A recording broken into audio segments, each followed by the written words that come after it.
I'm Leonard Nimoy. Join me for In Search of an Argument.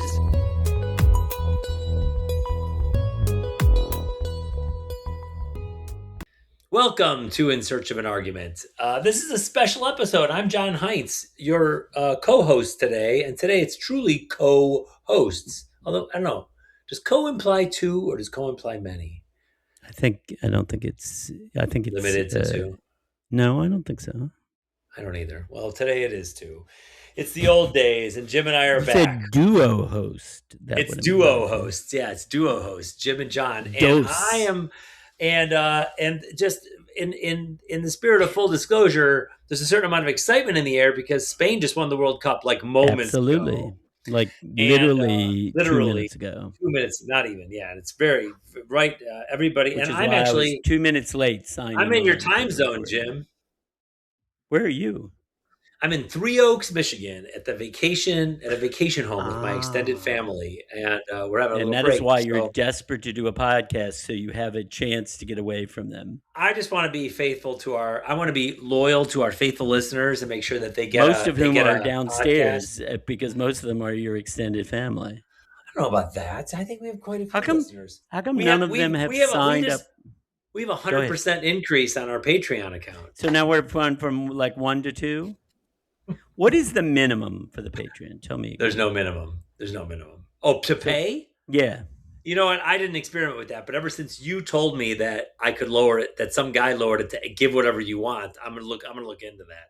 I mean, okay. I set up that Patreon account. Well, what is it ago. Right now? What is it? $1, $2 a month, $1 a month, $1 a year. What? It's per month. Whatever it is, It's per month. So, there's like 4 levels. So basically, it's like $12 or something for a year. Yeah. And you can listen to all these extra episodes. Yeah. I mean, if anybody is actually listening to this episode or listens to us generally, yes, for whatever reason, and that, who knows what crazy reasons people have, it's hard for me to believe that if you enjoy this, you would not think it's worth $12 a year to listen to some other episodes and I've listened to them all, and they're good. The one you did with Shelley and her sisters from Beachside at the Caymans last week was terrific. Hilarious. Just terrific. Yeah, the chickens and all. Yeah, all. And chickens and all. Well, so it's fine. What are we talking about? I'm not married to anybody. I love people listening to the show anyway. Listen to it. We enjoy doing this. We're all. But I mean, it's just crazy not to do that. If you like the show, it's crazy. If you can't afford it, and you want to do it, but you can't afford it, call me. I'll pay for it. Yeah, or call me. I'll pay for it. Yeah, it's easy. Right. I agree. That's an easy one. That's totally true, Jim. Excellent point. So today, Jim and I talked about what to talk about, and I threw out the idea, something we haven't done in a long time, which is a super egghead kind of conversation about political theory. And it was based on a show that I've been listening to a lot. I've mentioned it before on the podcast. It's a podcast called Past, Present, Future. Before it was called Past, Present, Future, it was called Talking Politics. But basically, it's an ex-Cambridge professor of political science named David Runciman. He does a bunch of podcasts, and he has different topics, and he has series of topics. And this one was in his category of series, the history of bad ideas. And then he had an episode on something called Deliverism. And so I threw out the idea to Jim, let's talk about this. And Jim's like, sure, because Jim's game for anything. Tell me what Deliverism is, John. So Deliverism is basically the idea that the purpose of politics is to deliver for your constituents, which means, was that bridge built? Did the extra school get open? Did the pool get built? Did my taxes come down, or maybe not that? Did my street get swept? Sure. Did my garbage get picked up? I think we got it. Do you deliver for me or not? Right. And it's the transactional nature of politics. Exactly. We're talking about. So I guess, Jim, that's the starting point is, do you think that politics is about deliverism? It is to some extent. But let me just begin by saying, like everything else, people who say politics is this, meaning it is one thing, are wrong, because it's never one thing. It's many things. Is it in part deliverism? Absolutely. There's no question about that. Well, so what the example that came up for me, and this wasn't in the podcast. So the podcast is already just the setting for this. But before we get to what's not in the podcast, was this an example? Was deliverism supposed to be a bad idea or a good idea? That's no. Well, it was in the series, The History of Bad Ideas. But it itself was not identified as either a bad idea or a good idea. It was in the series. It was meant to be a bad idea. So it's considered a bad idea. But then once they get into it, it gets more complicated than that, right? The truth is always complicated. The truth about anything important is always complicated. That's the thing, that's one of the things about the truth. The other thing is we don't really understand the full truth because we're limited species. Maybe when the next species, the species of, sophisticated machines that I keep hearing about takes over, they will understand everything better. Wait. I mean, that's another episode, but there was an episode. Henry Gee. Have you ever heard of him, Jim? Henry Gee? No. Henry Gee is I think he's the main editor of Nature magazine. Okay. He's a scientist. He was on Past, Present, Future about his new book called The Decline and Fall of the Human Empire. Yeah. And it's basically about how Homo sapiens, the species Homo sapien, peaked as a species around 1794 or something like that, and we've been declining ever since, and we're going to be gone pretty soon. It's a very suspiciously exact, but that's another. Yeah. No. It's very fun. It's super data driven. This is the guy who normally studies the history of millions of years. So Homo sapiens are a blip. Well, we'll have to talk about that. That'd be a fun one. That bad idea another time. But I bought that book and I haven't read it yet. But I actually was blown away by just the argument because it's obviously. Well, I think though, and I don't know whether this is exactly what that guy means. I think that the idea that as these computers or machines, I don't even know if computers is the right word anymore, as artificial intelligence becomes a more real and more significant thing. And at some point, we create essentially a different species that is, able to do the mental work we do, but at a much more efficient rate. What does that mean? Does that mean that species, that artificially created species, although you get into a little question of what is artificial creation? I mean, what is natural creation versus that? But anyway, that's a whole side thing. But anyway, he's not getting into it. But that species ultimately comes to replace Homo sapiens as sort of the dominant species on our planet. And that is, am I saying that's impossible? No, of course not. Am I saying it's likely to happen in my lifetime? Probably not. Could it happen sometime in the future? I don't see any reason why it couldn't happen. I don't know that, some people believe that Homo sapiens were divinely chosen to be the dominant species. I'm not one of those people. But, is it possible we could end up creating a species that ends up, and I'm saying species, maybe I'm, misusing that term, but in effect, a different life form, way of existence, whatever you want to call it, that essentially, topples us off our perch. I don't see that as being impossible. I mean, I'm not an expert on artificial intelligence or anything, but certainly. Yeah, so I don't think Henry Gee's argument was exactly only about AI. It was definitely not about AI. I mean, they talked briefly about AI in it, but that wasn't what drove it. He was just talking it sounds about, based on what the year he chose. My guess is that it's one of these, backdoor Marxist arguments why the Industrial Revolution ruined everything. Yeah, it's not. It was more of an argument about kind of the sweep of species and when they're at their apex when they're multiplying in this very quick way. And I think it was more about the fact that we're having enough babies. Malthusian arguments are out the window these days, right? Now it's there aren't enough people. Well, we need more people. Of course, Malthus turned out to be wrong, but that's, when your argument is proven wrong, I guess it should go out the window, right? Because all these things Malthus predicted did not happen. So that kind of proves your argument wrong. We can never, as we know from reading Karl Popper, since we're being egghead, I figured I'll throw that out today. We can never actually definitely prove something is right, but we can prove it's wrong, because if you say A will cause B and you do A and it doesn't cause B, I guess you're wrong. Now you could go back and reformulate and try to do a version of A that, blah, blah, blah. A will cause B if. But again, if, it's refuted by actual facts, by actual happening, then at that point you have to say the original argument at least is wrong, and Malthus has been proven wrong too many numerous times to tell. When's the last time you read Popper?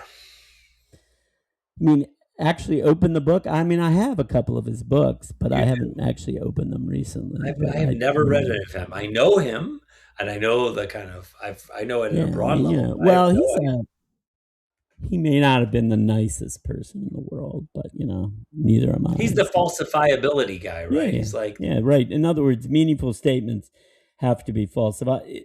It's the difference between saying I like chocolate, that's a non-falsifiable statement, and saying chocolate is good for you. Then you're making a claim that presumably could be falsified. You'd have to define what means good, what you mean by good for you, and then then you could set up some test to see if it meets that standard. So that's the difference, right? One is a claim that is not falsifiable. Now, it's a little bit more complicated than that, because depending on what you mean by good for you, that could end up being a non-falsifiable statement. But if you can actually put it in terms that can be tested, then it's falsifiable. Did he veer into politics at all?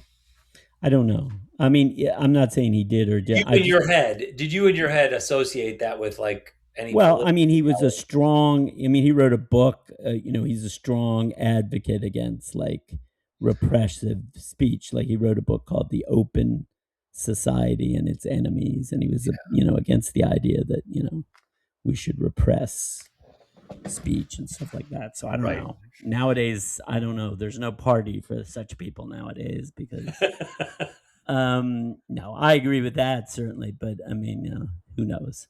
There are definitely people who want to. I mean, there's always been true. People always want to. Not always, I'm overstating it, but there's always people who want to suppress arguments they don't like.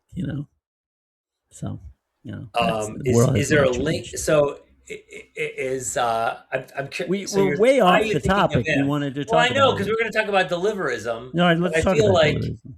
Yeah, but I feel like we're the link between Popper and the deliverism guys are kind of I don't think they're all philosophers. But anyway, so they were saying deliverism is a bad idea. Why is it a bad idea, supposedly?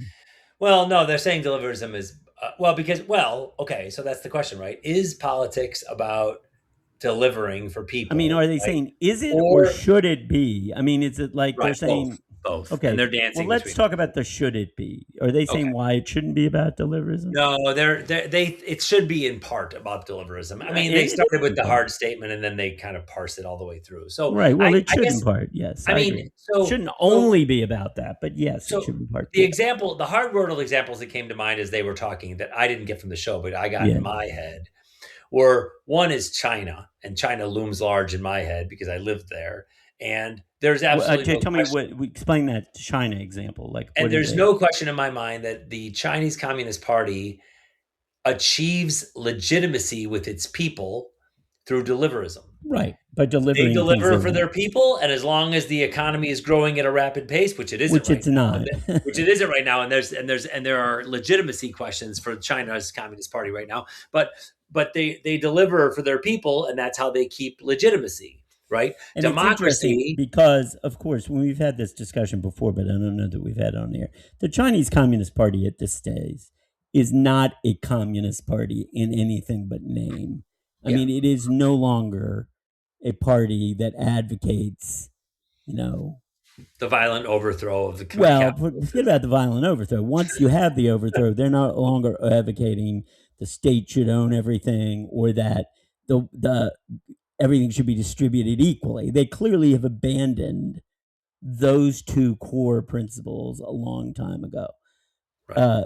And they admit that. what they have maintained is the party has maintained a control of the tools of governmental power, a monopoly on that. They've been unwilling to share that, which, by the way, refutes one of the ideas that was often put about by free market advocates. And I mean, I'm not against the free market. I think that a regulated free market is what is the best possible thing. But free market advocates would basically used to say, well, once China becomes capitalist, then eventually it'll become politically liberal. Democratic. Yeah. That has not. China's been pretty capitalist now for almost 40 years, and it has not become at all more liberal politically. Well, maybe it's become a hair more liberal politically than it was when Mao was running the show, but not. I don't think people over there that live in China think that they have a lot of voice or control on how the government is run. They certainly don't have real elections. They certainly don't have the right to present dissenting opinions very much. A lot of people go to jail for presenting dissenting, not China. So in China, they're not. I don't think they call themselves socialist with Chinese characteristics. That's their phrase, and they just made it up. It's just like it's whatever we're doing is this. Because and what they want to do is they have this mythical, somewhat mythical origin story about the long march and the taking over and blah blah blah, and they don't want to abandon that is useful as a story behind it, so they don't want to abandon that, and so they call themselves communists, but in terms of Marxist theory, that they've long ago booted that out the door. But to the extent they're socialist, to the extent that they want to claim to be socialist. My point I want to make is I think that any dictatorial government, and there have been many, many, many, many in the history. I mean, ultimately, they some form of deliverism is how they stay in power, because they satisfy enough people to stay in power. That's how it works. I mean, repression is also used, but they also they want they keep enough people on their side so that they can get away with repressing the other people. So I mean, again, I don't want to oversimplify, but there's always element of deliverism in every form of government, I would say. Well, so that's why I think I want to hear from you, because that's the distinction that I kind of want to make, which is, for me in China, deliverism is a theory of legitimacy. And I'm wondering in the US if deliverism is a theory of legitimacy or a theory of just winning elections. Well, first of all, I think that most people in China and the US and all over the world don't have theories about politics. They just know what they like and what they don't like. And if the bridge gets fixed and they can get what they want and they get a good job, they're happy. And if they're not happy, they sometimes, if they have the maybe let me stop you a minute there, Jim. So that makes it sound like you're saying categorically, basically, all politics is deliverism. So maybe you should clarify for me. If it's not deliverism, what is it? Well, it's other things too. I mean, there are people who care about, things beyond the bridge that gets built, or there are people that care about like fairness and justice and more abstract things. They're not necessarily. I think a lot of people care about those things. So is that just obviously like process deliverism? Is that just like process deliverism? You have to deliver on a fair process. That's what government's job is. I mean, then if you frame it that way, then everything is deliverism, because you're always delivering something. But I mean, if you're but are you? Is it sometimes? Is it? I mean, look. I think you can an example of what wouldn't be deliverism. Yeah, let me give you an example. So let's say there's an argument that if there's been if today in America it's more about deliverism than it used to be, right? It's more about Donald Trump saying, "I can deliver on this for you. I can get you this deal. I get it." I don't think that's true. That there's a reaction to a prior politics that was purely symbolic or about identity, or it didn't deliver anything other than like an idea.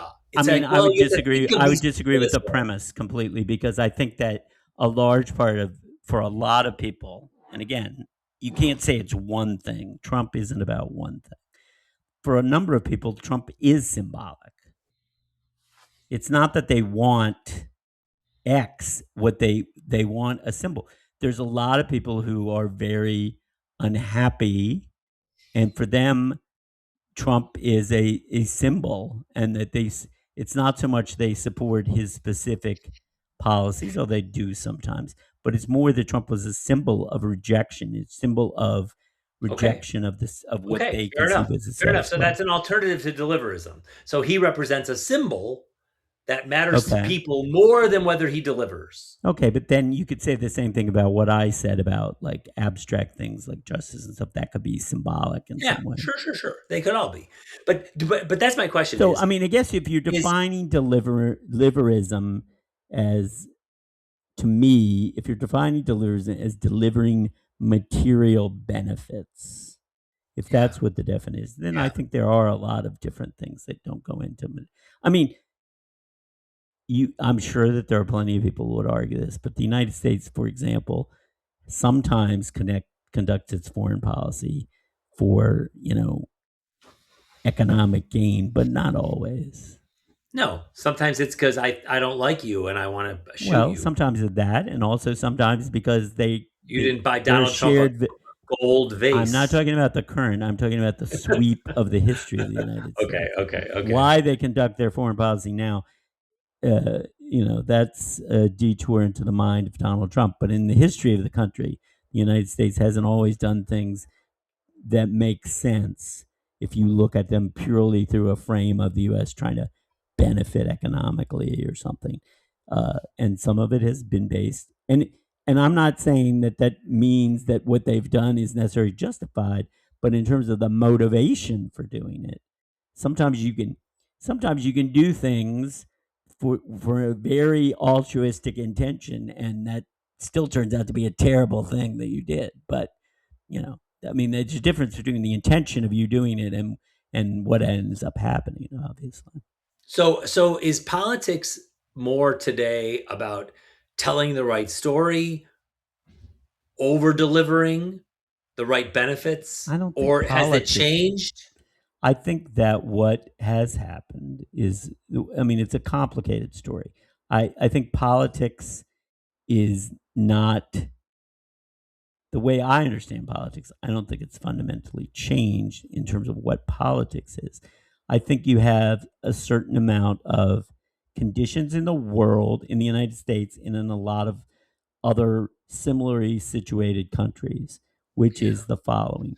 You have we live in a world that for the past 25 years has been undergoing very, very rapid change. Mhm. Okay. I mean, Mhm. I didn't own a computer until 30 years ago. I don't remember when I got my first cell phone, but it was probably within the last 25 years. I mean, Okay. I don't think I had one before 2001. 9/11? Yeah. Yeah, probably sometime after that. I Yeah, think I think so. maybe I got one before that. I don't remember. But the I think it was point is, after. all of this stuff is new. And then, of course, it's not just those devices; it's how rapidly those devices, the stuff we do with those devices, have changed. Right? The idea that you can do all this stuff. Phones. The first cell phones were phones, right? They were basically phones. Now your cell phone is your wallet and your newspaper and all this other stuff. Anyway, I don't think we have to beat on this. I think most people will agree we're undergoing very rapid. We've undergone and are still undergoing very rapid. The fact that But we were has talking at the politics beginning changed? about But has politics changed? artificial intelligence. Has Yeah. politics changed? No, but the effect has been the following. Yeah. There is a large, people are very, and this has been true, I think, throughout the history, is that rapid change is very dislocating for large numbers of people. It's very alienating. And the result of that is that people often become very dissatisfied and frequently they have a reaction to it. It's not necessarily a logical reaction, but they feel that they feel that they are no longer comfortable. They feel that their life as they've known it is under attack. It is often, but not solely, especially as you talk about older people. They're used to one way that they've been living, and all of a sudden it's changing very rapidly. They don't like that. And again, it's not all old people, and it's not only old people that feel the way, but it's a lot of people like that. And so the reaction to that is to, want to, lash out, to react, literally in the original sense of what reactionary is to say all this stuff is happening and we don't like it, so we're going to react. We're going to try to claw it back. We want to go back. We want to go back to the way it was. We don't like the new stuff. And again, that is not necessarily either something that is on the right or the left. You have elements of that on both the right and the left of that sort of reaction, right? And sometimes that's where the right and the left sort of meet, depending on the issue. But the point is, I think that's what we're seeing. We're seeing, not, if you want to talk in terms of symbolic events, you had 9/11, you had the financial collapse in 2008. And accompanying this with all this stuff going on is a very dizzying and disorienting and disheartening for a lot of people. And I mean, it does create real problems. I mean, I don't want to say that the world is perfect and it's just people are, just are whatever, they're irrational. There's a lot of problems, but there's always a lot of problems. And, I think that the Trump and, things like Brexit and all these other stuff, that is largely a reaction, uh, you know, to the fact that we live in a period of time where people feel very dissociated, alienated, and they feel very much, they're adrift, and it's hard to keep up with all this stuff. I mean, people will latch on to something as a way, sort of a key to like try to find a way out of a situation that they find on some level like difficult to understand and hopeless. And so that's this guy offers a simple explanation, and that appeals to people. I mean, So Jim, if the problem is the pace of change it's not rather just, than the yeah, content of it's change, both. well, what's the but if the technology is changing so rapidly that people are reacting to something and there's a reaction, that says to me something that there's something about the pace of change of the world, but the pace of change of politics isn't keeping up with it. I'm trying to No, figure out I don't know what what that the means by the pace of change. Politics, I mean, I guess I'm thinking of politics in the classic sense, which is how we ameliorate conflicting interest groups and how we manage the polity, the state. Okay. okay, And I okay, mean, those tools essentially, I mean, in the broad sense there, and obviously, you have people go on television and television didn't exist, and people buy ads on the internet didn't exist. Yes, but the basic tools of dealing with that, uh, the tools in the sense of the machinery may change, but and that does matter in terms of who actually wins elections sometimes. But I mean, in terms of like, look, you're trying to, if you're running for office, if you're a politician, you're trying to yeah, convince people that, it's in their interest to vote for you. yeah, You are the guy or the person that is going to best represent what they are concerned about. And that yeah, could be both in terms of like substantial things, and it could also be terms of like ideology. I think truly for Trump, and again, he got a lot of votes in all three times he's run for president. yep, But people vote for different reasons. But yep, I do think one of the things people sometimes overlook is that there's a base of people that just are really disgusted or really unhappy with, the both parties say or whatever, or they're unhappy with the status quo. And all this stuff Trump does, like act like, to them it's like he's sticking his finger at the elites, and they like that because that's how they feel. Well, that But you sounds know like what? That that sounds feeling, symbolic to me. That doesn't sound like I think that deliverism. is That symbolic. sounds symbolic, and Like I that's said, I about think that is talk. part of Trump is symbolic. Some people voted for him, I think, in the last election in particular, because they thought that he had done a good job, quote, on the economy in his first term, and that they wanted that. Right. They found, and again, this is another thing that I think people misunderstand. Yes, very high unemployment is not good for a politician. Inflation is possibly worse. Inflation is a bigger political problem, especially when you have a country, a society that has gotten used to, and I mean, when I say used to, inflation up until the Biden spike, or whatever Yeah. you want to call COVID. that, has been dormant for 30, 40 years in the Very United long States. time. Very long People have gotten very used to price stability, and that comes as a shock. Now, having said that, Trump has decided, for whatever reason, or not that he decided, but he has now lurched in his own way into his own Trump spike because of some of the stuff he's Sure. done. The tariffs have caused Iran. prices to go up. This war in the Gulf has caused prices to go up. Yeah. And then, I mean, I know this is, first of all, generally presidents get blamed for stuff Yes. about the economy that they may not really be responsible for, and they get credit for stuff that they may not be responsible for. Sure. I mean, there's a lot of factors that go into he the did economy. some of this. Huh? But he did some of this. But I mean, he did the tariffs. Yeah. So And he's got to own that. And he did Iran. And I mean, the tariffs he always said he was going to do. Iran seems like the kind of thing he said he wouldn't do. Now, I'm not saying that because I think Trump is an honorable guy and only does what he says he will do. It's just, it's mind-boggling that he made this particular, what appears to be at this point, a singular mistake. In at least What's a singular political mistake?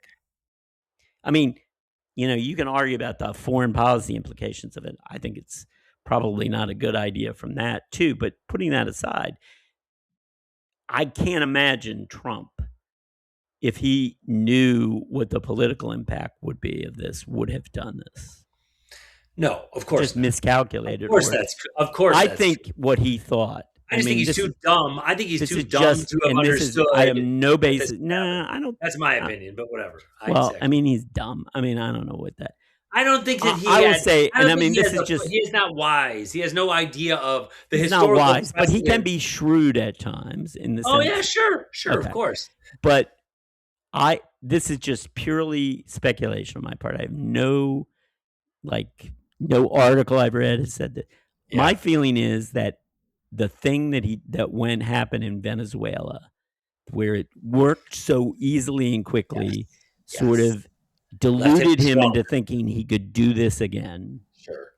And that's just a real mistake. It's as they say, a rookie mistake, and he's not a rookie. So sure.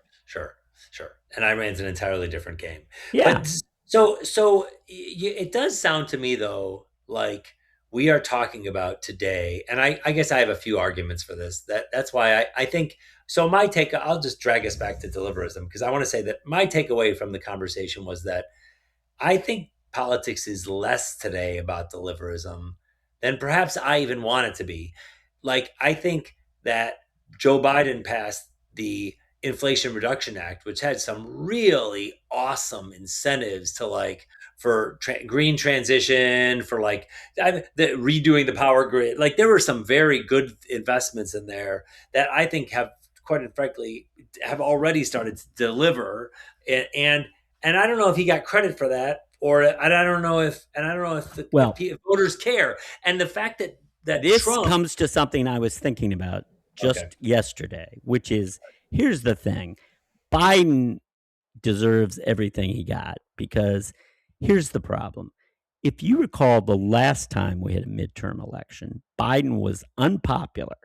The Democrats feared they were going to get routed but they in fact did not. They gained in the Senate, and their loss in the House, while it was small, well, it was enough to give the Republicans, it was very narrow. The Republicans got a very narrow majority, much narrower than they were expecting. Now, why is that? Well, partially it's probably because of the timing of the Supreme Court decision overturning Roe versus Wade. That helped the Democrats. But here's the thing. A lot of the stuff Biden's administration was doing was popular. Yeah. But Biden clearly was not up to the job of being president. If Biden had, this is the great unknown, if Biden had said before those midterms or right after them, I'm stepping aside or I'm not going to run again, we don't know what would have happened. Right. A different Democrat, right, not one who was pressed into it at the last minute, and who knows who the nominee would have been. It might have been Kamala Harris. It might have been somebody else entirely. Right, a sure. different Democrat running on that record might very well have done much better. But, that's the great flaw. Biden was not up to the job. I mean, well, but I mean, I know that's conventional wisdom right now. It's more than conventional wisdom, I think. Well, I am. I mean, this is me going back up to 60,000 feet from the ground. But at 60,000 feet, I'd say I am not a great man of history. I'm a great events make great men, not great men make great events guy. That's me. Again, I think that's oversimple. So, there are times when individuals have made. It's fair. It's fair. I'm not saying, but I'm just saying on balance, if you're my go-to start is probably over here. And I would say more likely than not, I think, does it matter who the guy is, or does the team around him or her matter more? Does it matter in terms of how the people vote? It matters a great deal. So don't get me. I don't think when people are voting for office. Let me finish my thought. Let me finish my thought. So my thought is just that if he had been reelected, or if he just stayed in and been reelected, and who knows, he probably looked like an idiot. I got it. He was on his way out. He wasn't going to make it. I get it. There was the media. Everybody turned against him. But let's just pretend that he had stuck in it, and everybody, George Clooney and everybody else didn't turn on him, and might he have won? I mean, he stands by this day that he would have won. He stands by that. That's just another example of how deluded he is. Well, I mean, it would have been much worse if he had run. We would have lost a bunch of others. Well, they would have lost a bunch of other states. They probably would have lost more seats in the House and the Senate. It's fair. I'm just saying that I feel like the deliverism that I think came from Joe Biden's time in office was substantial. I feel like I could quantify things that came from it. I mean, don't get me wrong. It wasn't like the Affordable Care Act, which was great, but not that great. I mean, in some ways, I think it's even greater in certain ways. But I mean, there was some great things. Was great, and it was one of the great things. But I don't know, and it was a very. It's in the history of great things. Like for it is a great thing. But it's anyway, a great. We could talk. That's a whole nother episode. But the ability of Joe Biden to pass that is great, but I don't think he got credit for that, and I don't think they really think about the deliverism of it. Well, I don't know what you mean by credit for that. Well, because this is the thing. If I'm elected a politician, how quickly do I have to deliver to feel that I And again, I think what you're ignoring is the fact that there was this other big factor, which was Biden was clearly not up to the job. Well, that's fine. Fair enough. But for the first term, for when he was in there and he got it passed. He was not up to the job during the first term. It was obvious. Well, then that's even crazier, because he did do things that I think are impressive. I think things were done. Is amazing. But I think, for example, I think the Inflation Reduction Act was amazing. And that would not have passed. He did it. Well, let me put it this way. He did it. Okay. He doesn't get credit for it, and he delivered. And I have a sentence here. The person who actually deserves the most credit for that is Nancy Pelosi. Well, he had the benefit of Nancy Pelosi being able to steer that through. And even though Biden is an idiot, and Chuck Schumer is basically not a very good majority leader, in my opinion, Nancy Pelosi was able to make all those things happen.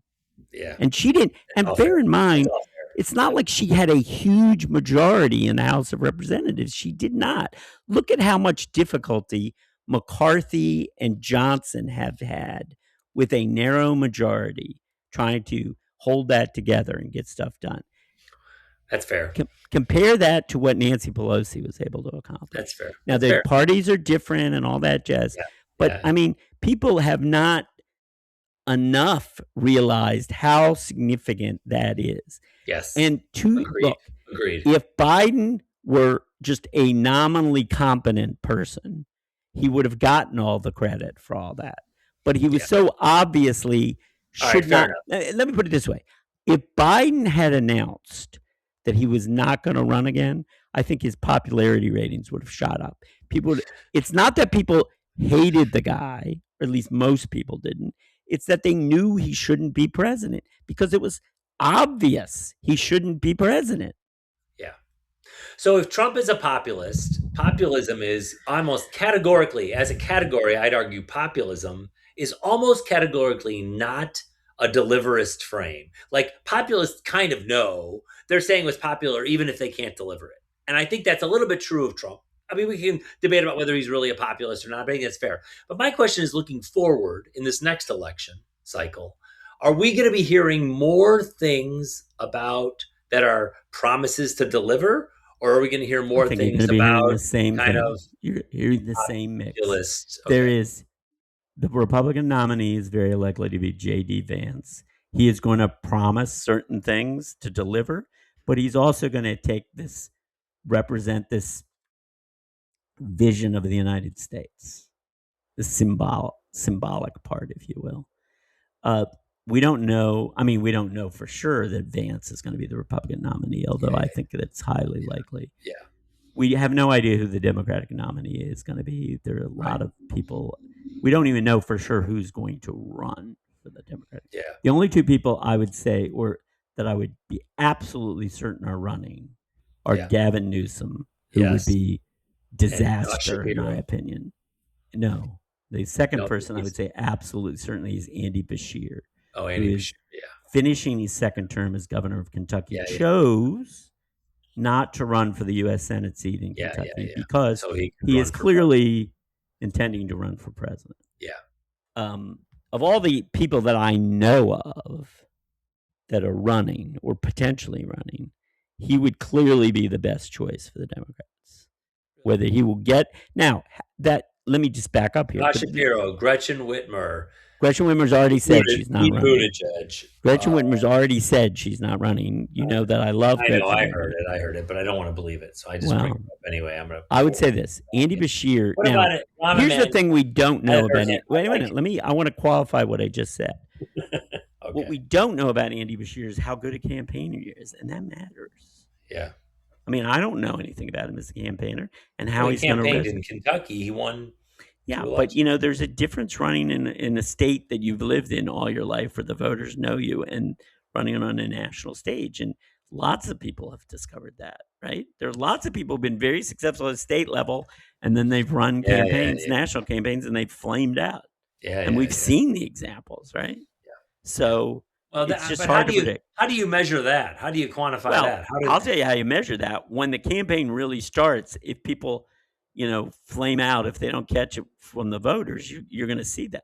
I mean, this has happened to people that were in the primary.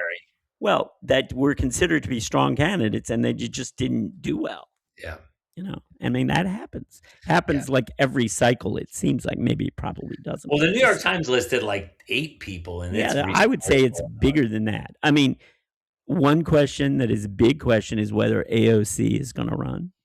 Yeah. And if she does not run, who will be the standard bearer for that wing of the party?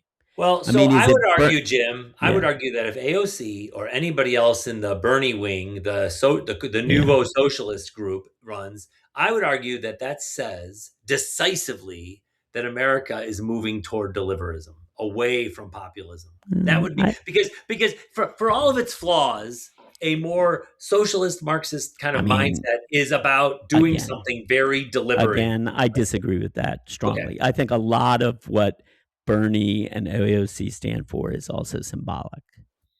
How much they're actually going to deliver what does AOC actually deliver? Now, I will say this for AOC. Wait a minute, let me finish. Let me finish. All right. She has shown to me, first, that she's very smart. And secondly, she has shown to me a pragmatic side, a willingness to like be, not necessarily,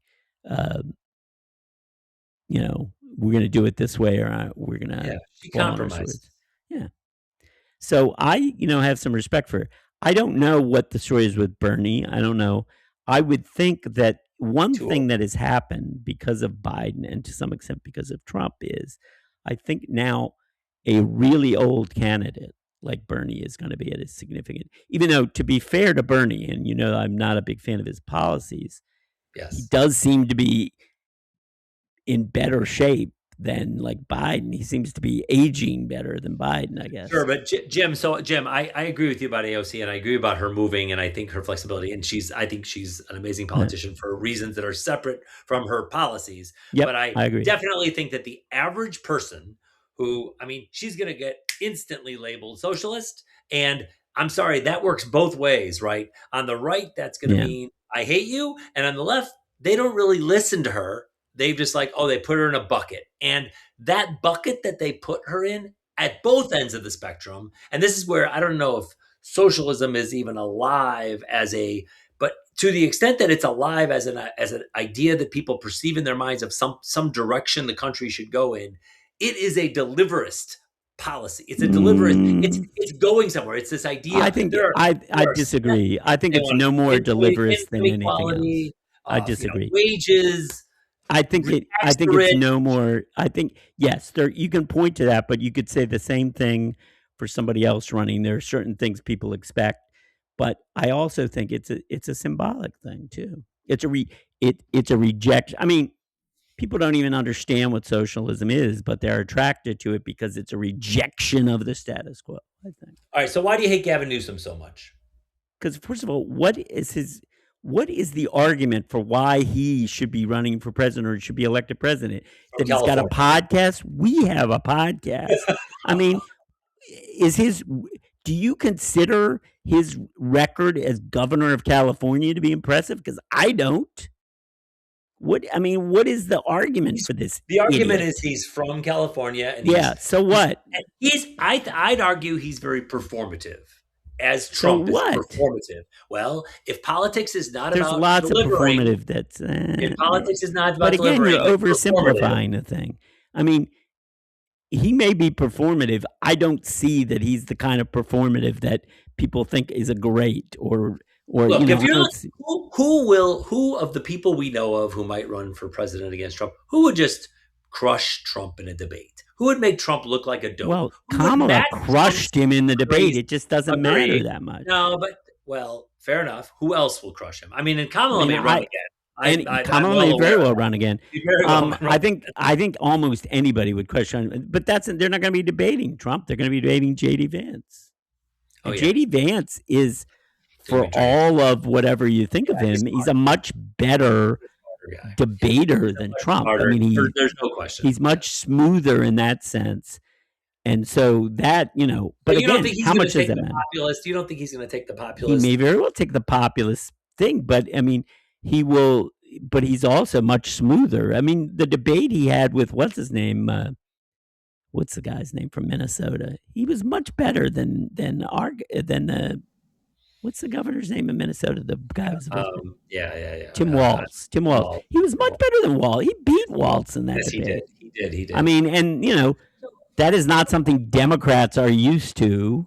That's true. But it's true. He was much better than Walz. Who of the Democrats who would run would you say is the most populist? How are you defining populism? Because maybe I'm defining populism as not a deliverist, right? Because I don't know. I don't. You may, but you just said that the socialist is deliverist, right? So I would say that AOC socialists aren't populist. AOC and Bernie are not populists, although they think they're populist. Clearly, populists to me. Where would you put the erstwhile Maine Senate candidate Graham Plattner? Wasn't he essentially like a populist? Yes. And he's definitely in the AOC Bernie camp. Yes, but he was. But I would argue that and by the way, that's who probably the same idiots who recruited Plattner, that's who they want. They don't want they recognize Bernie's probably too old, and plus he probably has some baggage. And they recognize, and a lot of those guys, and they're mostly guys, think that you can't get elected a woman, so that they don't really want AOC. They want somebody like Graham Plattner, like the working class hero guy, to be the real thing.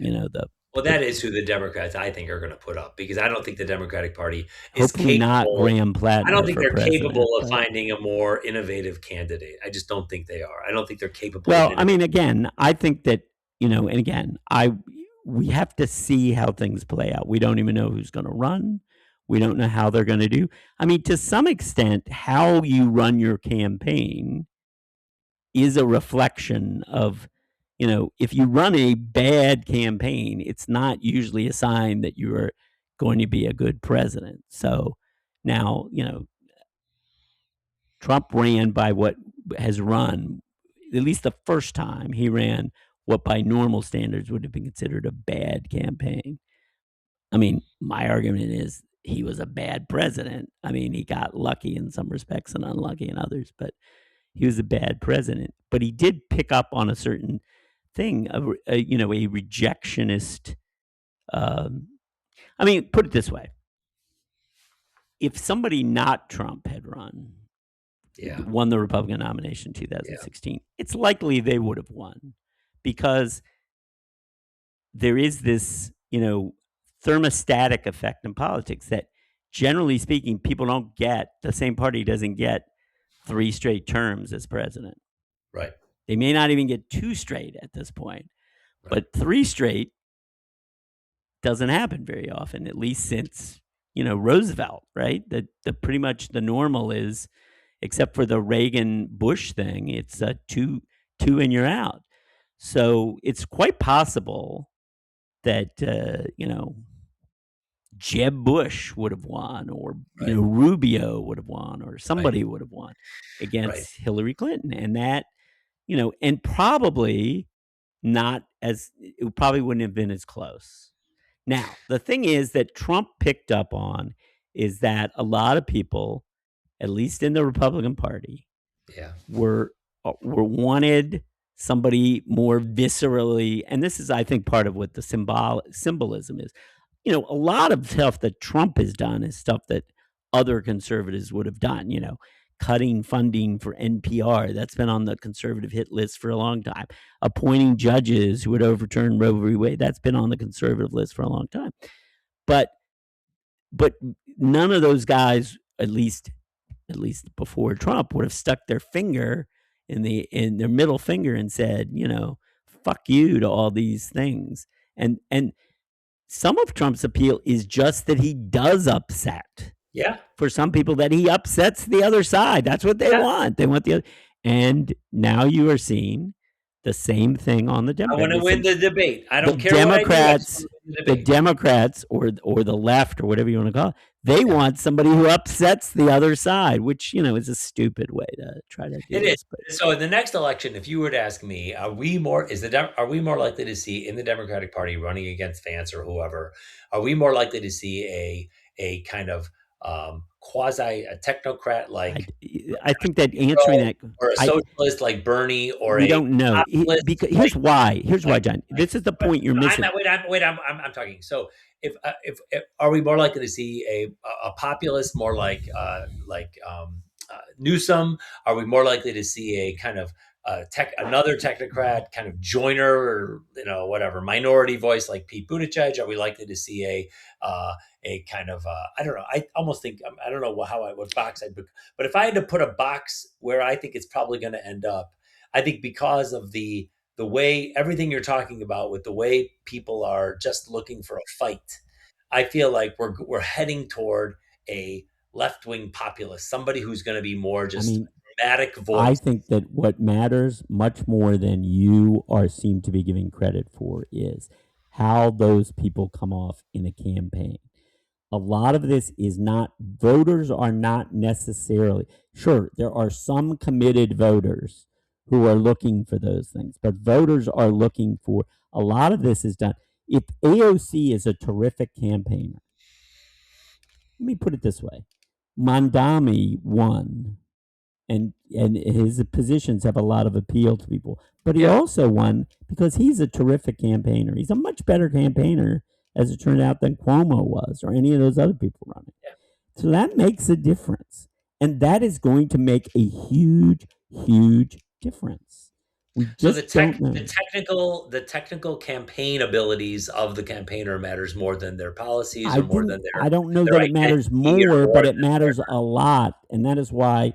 So, for example, it's not simply you plug in their positions and 53% of the people agree with this guy's positions and 47% agree, and that's how you know who's going to win.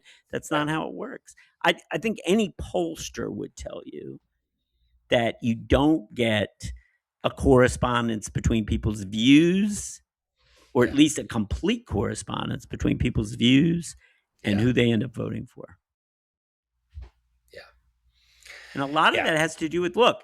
Well, that's the old thing that I hate about politics. Let's suppose AOC, we both know, I think we both agree, that AOC has the potential to be a very dynamic force. People don't really know her. They've heard of her, but most people don't know her.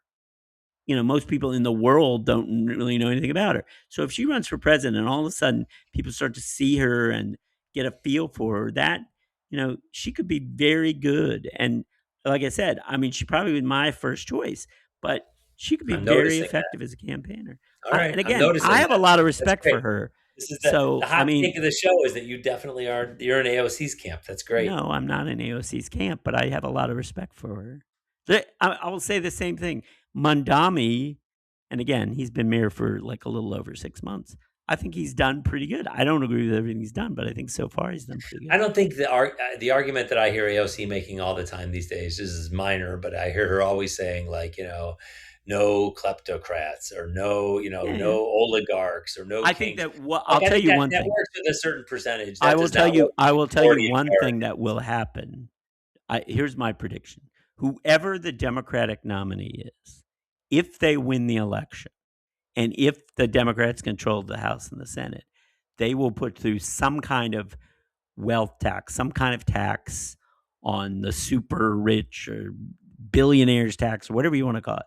That will be on the agenda, whether it's whoever you consider on the right or whoever. I think that will be. And the reason for that is because there's just too much resentment about this. I mean, look, that will not, despite what some people think, that will not raise enough money to fund all the things we need to do. But it will.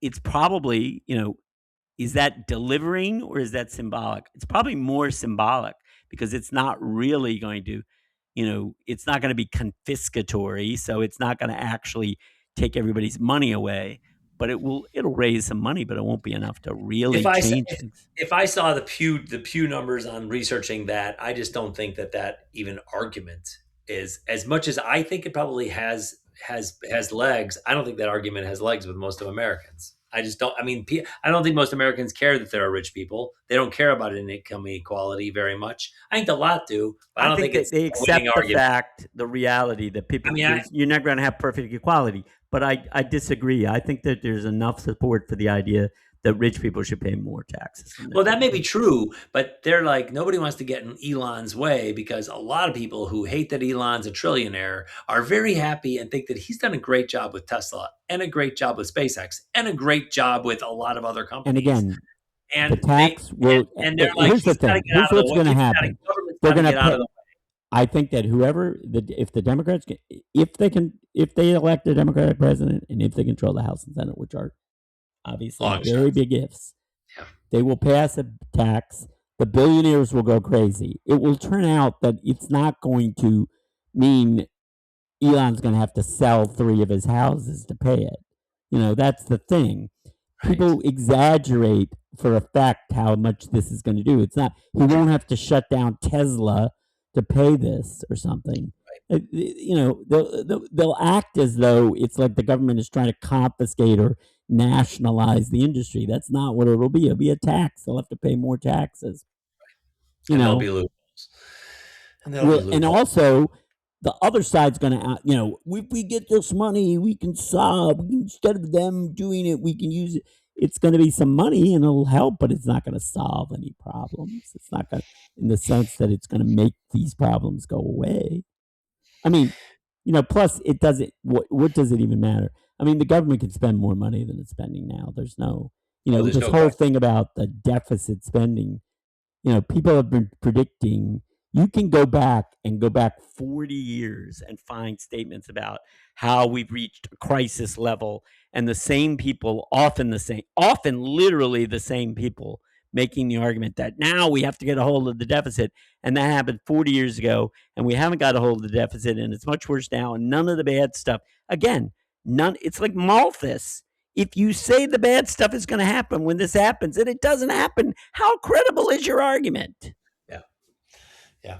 Fair enough. All right. So what are we expecting we're going to hear? So when should our listeners expect to hear from us again about the election? When do you think we're going to come? Let's wait till we get closer to the midterms. Right now it's July and the midterms are November. So maybe in October we'll talk about that. I was just saying, because things are, the campaigns are kicking in. But you got to remember, most people really don't start paying attention until after Labor Day. All right. So after Labor Day. I mean, obviously the races aren't going to, who knows? Also, things happen that we don't predict. I mean, one of the leading candidates for governor on the Democratic side in Wisconsin just dropped out the other day. So, who knows? I mean, there are some interesting, there's the big primary in Michigan where it's unclear who the Democrats are going to nominate. It's a choice between a more moderate candidate, more establishment candidate, and one who's definitely in the Bernie AOC wing. And I don't know what the latest poll is showing. It's been close all the way through.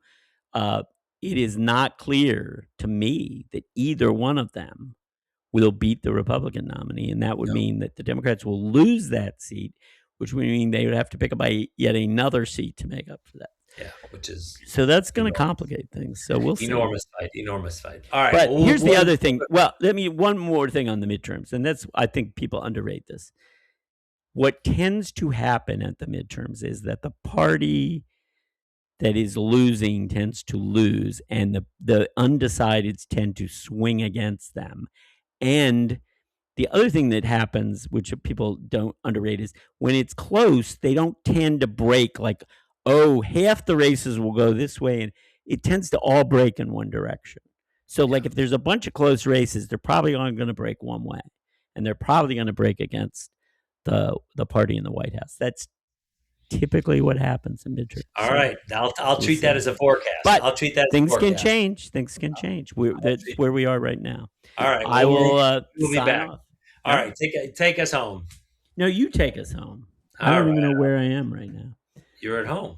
I am. I'm the one who's not at home. So I'm at home. I gotta get my fan back on. So turn your fan back on. I don't know if people can know that I'm sweating to death. So thank you everybody for listening. Next time, I promise Peggy and Beth and Shelley, or at least some combination. Those are the people you really want to hear. Because those are the people you really want to hear from. But Jim and I, as always, are thrilled that you listened. If God forbid you made it this far, we're thrilled. We're honored and thrilled. And honestly, the best thing you could do for us is to forward this episode to a friend. That would mean a lot to us. But you can always buy us a coffee. You can subscribe to our Patreon. You can and become our patron. You can also follow us on the social media standard locations. There's another thing you can do. You can tell everyone you know that Peggy Bennett and Beth Shannon participate in a podcast. Yeah, and you want to make sure you spread the news that Peggy Bennett, find out who their friends are and tell them. Tell their friends that they're in it, because they don't want to tell them, but as soon as they tell them, they're thrilled, and it's a point of pride. They consider it sort of an embarrassing thing, like admitting that you're cheating on your spouse or something. So. And although that's a whole nother conversation we could have in another episode. It is. All right, we'll see you later. Bye.